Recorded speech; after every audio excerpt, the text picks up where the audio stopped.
Francesca ydw i, a dwi newydd ennill Medal y Dysgwr. Ia, dwi'n really hapus a waw, anhygoel. Mae'n golygu byd i mi fod yma heddiw, mae'n really anhygoel.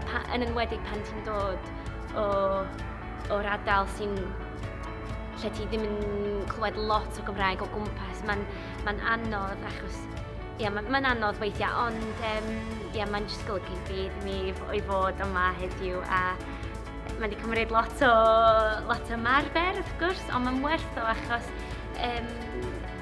hyd yn oed beth bynnag sy'n mynd ymlaen, dwi jyst eisiau cario ymlaen efo Cymraeg a dwi eisiau cario ymlaen, dysgu a wedyn pasio yr iaith ymlaen, gobeithio un diwrnod, os dwi'n lwcus.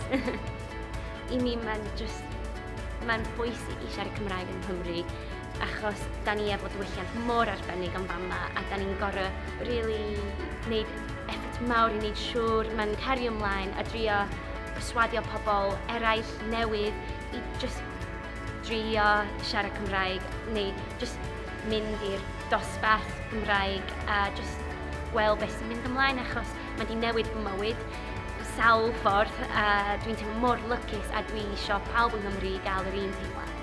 Mae'n neud i chdi'n teimlo mor agos at diwylliant ni yng Nghymru a mae'n ffordd anhygoel i agor drysiau i chi a mae'n just deud i rhywun, os maen nhw eisiau dechrau dysgu Cymraeg, just dal ati, fydd gofiadwy, dwi'n meddwl.